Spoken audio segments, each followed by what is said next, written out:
Welcome back to another episode of Less People. I'm your hostess, Jenny Russell.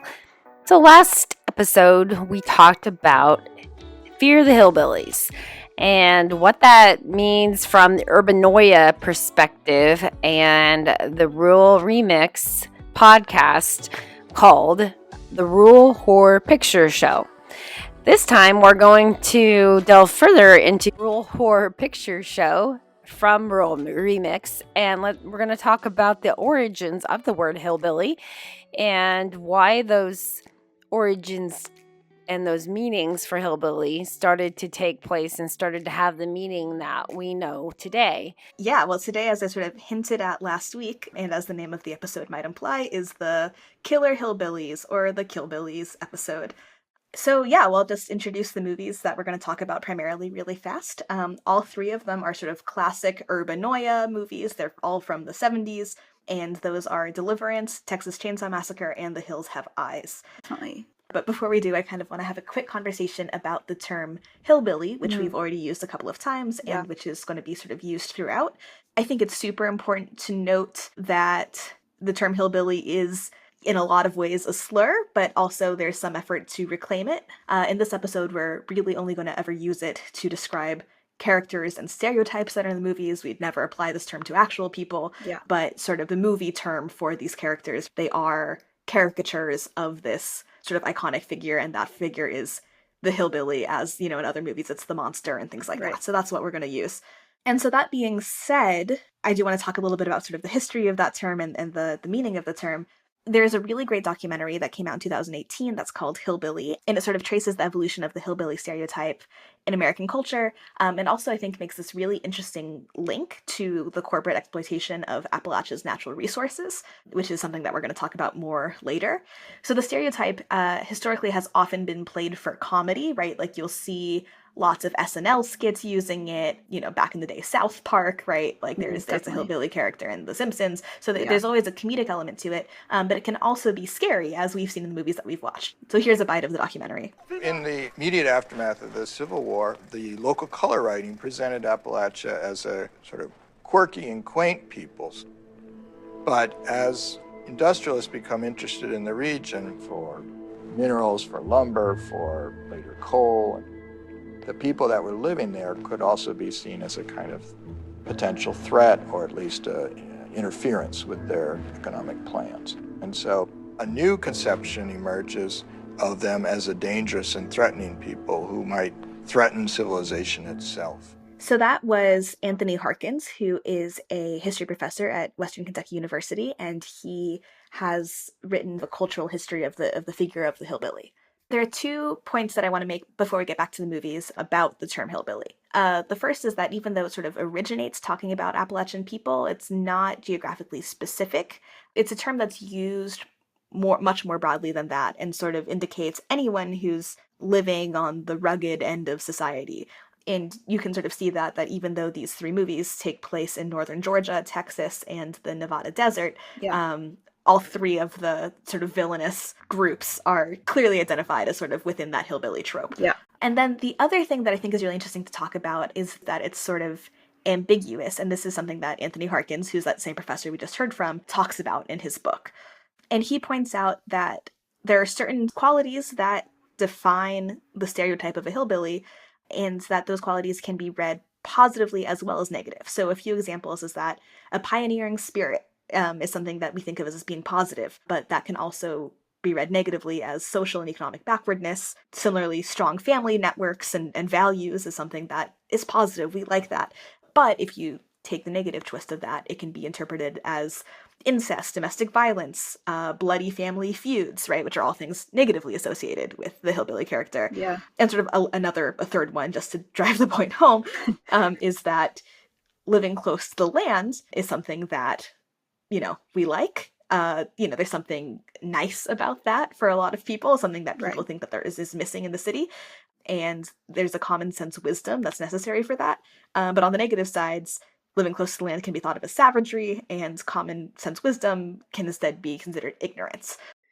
So I spoke about this on the last podcast about pioneering spirit and how that shapes who rural people are. When people came out to these areas, they had to be resilient, they had to be resourceful, and they definitely had the pioneering spirit. And I don't think that that's bad, that we still do have the pioneering spirit. Family values are strong. If that makes me a hillbilly, I'm okay with that, because family values are very important. And living here next to family, being able to use them as a resource to help with children and different things throughout life, being able to share your life and experience that's really important too. Right. So there's these positives and these negatives that go together in the stereotype. Yeah, I hadn't really ever thought about how these things could be flipped in both ways, and hearing you like lay out these examples, I'm like, oh, I've seen that so many times, which is, I think especially the last one of living close to the land is something that so often we want that connection. It's something we support and promote, but then so quickly it's turned into, yeah, savagery, like you said, that it's something bad, and it's really interesting to think about how quickly it can be turned against someone. It made me think a lot about what we were talking about last episode about the ambiguous space of rural America, because one thing we talked about last time when we were discussing Urbanoia and the reverse of Urbanoia was that it wasn't that reverse Urbanoia was doing something incredibly positive in depicting rural America, because both of these situations in movies, having the city bring the horror or the rural bring the horror, were relying on a perception that the rural and the urban were separate, that rural America was inherently different, and it was this sort of inherent perceived like lack of progress, lack of modernity, but the difference was which is more scary, the lack of it, or is modernity scary, but it was still doing something negative and saying, oh, progress doesn't exist in rural America. And then progress doesn't exist. Progress is always happening. Your town is always changing, no matter how small or how big. Something's always changing, and there's no reality that can change that one. And this is doing the same thing, which is you can take the hillbilly stereotype as positive or negative, but it's still othering in the sense, which is a problem in general. Yes. Yeah. I'd agree. So yeah, that was super helpful to understand kind of the history of hillbilly and understanding what this stereotype means and does. This is a stereotype that shows up in all three of the movies we're going to talk about. What's going on with these movies, these 70s movies? Can you tell us about these films? Yeah, for sure. So I will just try to do a brief overview. Again, spoilers are incoming, but since it's been literally 50 years since these movies came out, I don't feel too bad about it. You shouldn't. So let's start with Deliverance. Deliverance, pretty simply, is four suburban friends who are going canoeing on a river in northern Georgia. The reason that they're going canoeing on this river is because it's about to be dammed to create a hydroelectric dam, specifically to provide power for Atlanta, which is a growing city at that point. Which is where they're from. Yes. They're from suburban Atlanta. They're going on this trip, having a nice little manly adventure, and two of the men go ashore in a boat and attacked by these two men who are they're clearly locals. They are then rescued by their two friends who are in the second canoe. One of the friends shoots the attacker through the chest with an arrow and kills him. The other attacker runs away. So after much discussion, the suburbanites bury the body of the first man and get back on the river, and a pursuit ensues on the river with the second attacker. Next, chronologically, is Texas Chainsaw Massacre, which sounds exactly like what it is. A group of teens are taking a bit of a road trip through Texas, and they end up in this slaughterhouse town. They encounter a hitchhiker. The hitchhiker is super weird and into slaughtering stuff. Yeah, it's a very scary. Yeah, it's a really intense scene. Also, not a seatbelt in sight. This is 1974. The whole lesson of the movie is wear your seatbelt. Yeah, That's I think so interesting on you. It would help. Yeah, for sure. It's just these things that I fixate on.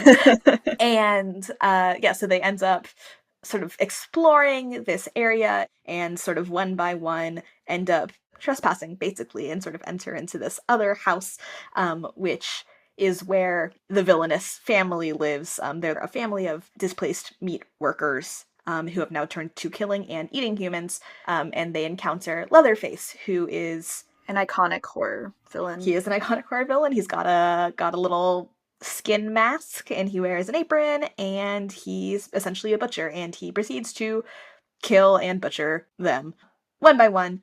And then the third movie is The Hills Have Eyes. Once again, suburban family, this time from Cleveland, is on a road trip. They're on their way to Los Angeles. They sort of get off the main road. Their car breaks down. It actually ends up breaking down in this air base and missile range. It's a nuclear testing site. And there they are attacked by, who else? A family of mutant cannibals who are also sort of hillbillies. And one by one they're attacked and killed. The remaining three ends up sort of fighting back and defeating the hillbillies. So they get away. But yeah, that's sort of the basic rundown of the movies. They all came out pretty close to each other. Mm-hmm. So Anya, I've got to ask, is it a coincidence? Is it connected? What's going on with these strange movies in the 70s? Yeah, that is a really good question. So, in that span of time while these movies are coming out, there is a lot of political instability in the United States. Mm-hmm. The Vietnam War is a big factor. Watergate happens, that scandal's around 72 to 74. So sort of right when the first two movies are coming out. There's also a new environmental consciousness that we're going to talk about later that's sort of important, but the first Earth Day is celebrated, the EPA is established. There also is a lot of economic mess that's actually pretty reminiscent to what we've been going through in the last couple of years. Oil prices skyrocket because there's sort of instability with negotiations with OPEC. Yeah. There's horrible inflation, a really big recession from around 1973, 1975. So yeah, the 70s is a hot mess, basically. We maybe shouldn't be shocked necessarily that some of these movies came out. And I think also importantly, this is sort of in the decade following Lyndon B. Johnson's War on Poverty, which really did a lot to put Appalachia sort of in the broader consciousness of the rest of the United States, and is where a lot of imagery, especially that we see in Deliverance, sort of comes from, is straight from that playbook of the camera sort of descending on these Appalachian towns and showing, what was sort of described to the rest of the country as this abject poverty that was sort of internal. All of these things have to do with the era that they were made in. Yeah. I'm pretty interested by what you were saying about the environmental elements, because I feel like the environment and the landscapes are a character in each of these movies. And so I'm curious what the connection between environmental movements of the 70s, environmental crisis of the 70s, and these three movies might be. Yes, great question. I actually had a chance to talk to Carter Souls, who is a professor at SUNY Brockport, and he sort of does this eco-horror based analysis. And so yeah, there is a lot going on here with the environment, like you said. Mm-hmm. Carol J. Clover, who is somebody who we mentioned in the previous episode, is a film scholar, and she has this line where she writes that in these Urbanoia films, the city always comes to the country guilty. And that's because there's sort of an acknowledgement in these movies that the environmental destruction and economic struggles that are happening in the countryside are for the benefit of the city, and therefore for the benefit of the urban or suburban interlopers. Texas Chainsaw Massacre, the family is a group of displaced meat workers, right? The hitchhiker says in his sort of introductory scene that people get put out of work because of the new sort of air gun that's being used to slaughter cattle as opposed to the old sledgehammer. And then in The Hills Have Eyes, there's something similar going on where we know that there's resource extraction in the area because there used to be a silver mine that's dried up. Yeah. But there's also this narrative which doesn't entirely work if you actually look closely at the film's timeline, but they make it clear that this is a army missile site and a nuclear testing site. The movie definitely wants you to think, oh, this is a nuclear testing site, and maybe some of the mutant degeneracy that we're seeing in this family is related to that, right? And that's a great example of science being super scary. Yeah, like even if the timeline of when Papa Jupe was born doesn't line up, it's not a coincidence that, this movie was made at the end of the Vietnam War when people were thinking about, like, what is the damage of war? What can it do to humanity? Yeah, I mean, I'm thinking about the guilt element that you brought up, that the city people are coming in with a guilt, and that clip you played from Deliverance, I think, shows that really well. Sets them up as, they're just like you. And the interesting thing is they do set up as being like, we have this guilt about the river, about the land that the area we're living in is exploiting and extracting and destroying. But then they needed to do something to allow us to sort of root for them, and that he had to put the moral weight of murder on the suburbanites. And it's just interesting that it starts with a guilt, and then they're like, okay, quick, we can't have that be too intense because, as the theatrical trailer says, they're just like you. And so we can't have our audience feeling too upset. Let's flip it and let's show something scary about the rural area so you don't feel too bad, which I just think is really interesting way this movie is set up. It starts one way and quickly flips to the other. Yeah, totally. And that's, I think, gets at the heart of one of the most interesting sort of comparisons between these three movies, where you sort of have Deliverance on one side, Texas Chainsaw Massacre on the other, and then maybe Hills Have Eyes sort of in the middle. So all three of these movies have the killer hillbilly, either sort of as a pair or in family form, as the villain. There is much more effort to sort of show this family sort of in their environment, but also explain to a degree like why they're doing what they're doing, right? Like, we know that they've been displaced, they've been left out of work, and this is, horror movies can be read by how empathetically they treat the monster, right? Every horror movie has a monster. That monster has to threaten normality in some way, right? Yeah. But how we feel about that monster, and also sort of how we feel about normality, can be read differently depending on how they're treated. So in Deliverance, the normal men are the suburbanites. We are immediately aligned with them in the voiceover, like you said. Yep. And once they've been assaulted, you're totally on their side. They can do whatever they want, right? Because the people that are there are weird and scary anyways, right? There's no identification. Yep. Texas Chainsaw Massacre, you're in it with the family. You understand why they're doing what they're doing. And there are these shots of Leatherface, where Leatherface is seen sort of fretting, like all of these people are coming into his house, like they just walk right in, these teenagers, they walk right into his house, and he kills them and, you know, puts them in the meat freezer or whatever, sort of as a reaction. But he's not going out hunting them. They're literally walking into his home and he's killing sort of almost in defense, right? Yeah. And also there's a family element of Leatherface and his family that, like, as you were talking about in our original understanding of the hillbilly stereotype, is that close family ties is something we view as positive in some ways. And the Leatherface family, there's a grandfather, there's, you know, they're taking care of their family, they're feeding and supporting their family, they're doing it through murder and cannibalism, but there's that element of sympathy because you're like, look, they're providing for each other, they're respecting their elders. Right, even grandma's corpse is preserved in the attic. True. So sort of in the middle, we have The Hills Have Eyes, where, you know, we actually get a lot of visual shots from the point of view of the sort of Papa Jupiter clan, which is something that, depending on how your level of film broiness, you may care about more than others. But I mean, physically, like, we're identifying with the camera who's looking at them from the point of view of these people. Yes. And it is clear that this family is starving, right? And nobody goes down those roads anymore. The natural resources have already been plundered. It's been sort of taken over by the military-industrial complex to do dangerous things with. And they don't have any other resources, nor do they really have a chance of fitting in with mainstream society. And there's an argument that can be made that the killer hillbillies' proximity to the land can make them sort of a stand-in for the non-human element of eco-horror, right? Which, of course, is, you know, like we said, something to think about and be challenged, right? We don't like saying that people are not actually people, of course. But through this lens, it can be thought about that way. And in that sense, the killer hillbilly can almost act as an agent getting revenge on the urban or suburban family, almost on behalf of Mother Earth. You know, we've already established that Deliverance is the least sympathetic, at least, you know, as far as depicting killer hillbillies can be sympathetic. Sure. But it had a huge lasting impact on people's perceptions of Appalachia and rural America, which we'll get into later. But I mean, I was this summer telling somebody that I was working on this podcast and that Deliverance was one of the movies we were going to talk about. And she had moved nearly 30 years ago to sort of southern Kentucky, and she was like, I legitimately thought it was going to be like Deliverance when I moved down there. Wow. And this is, you know, a highly educated woman. I really, really like her. Yeah. And that was the impression she had because that was what was in the media, right? And so, wow, you know, it is so much fun and so interesting, at least for me, me too, to go deep and think about all of these different implications about, you know, what the politics of these movies actually may be. But that doesn't mean that the larger takeaway for a lot of people is not going to be, Yeah. scary hillbillies.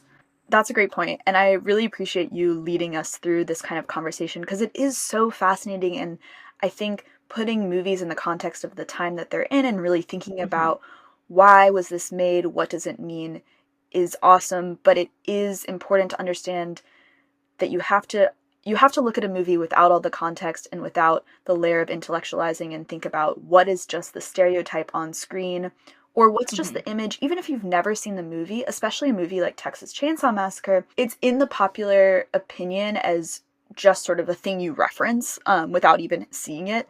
And so therefore you have to understand that some people are going to be like, this person you were talking to, think of a whole area based off of a general concept of a movie they've heard of or have seen, but it's really pervasive and that can be harmful.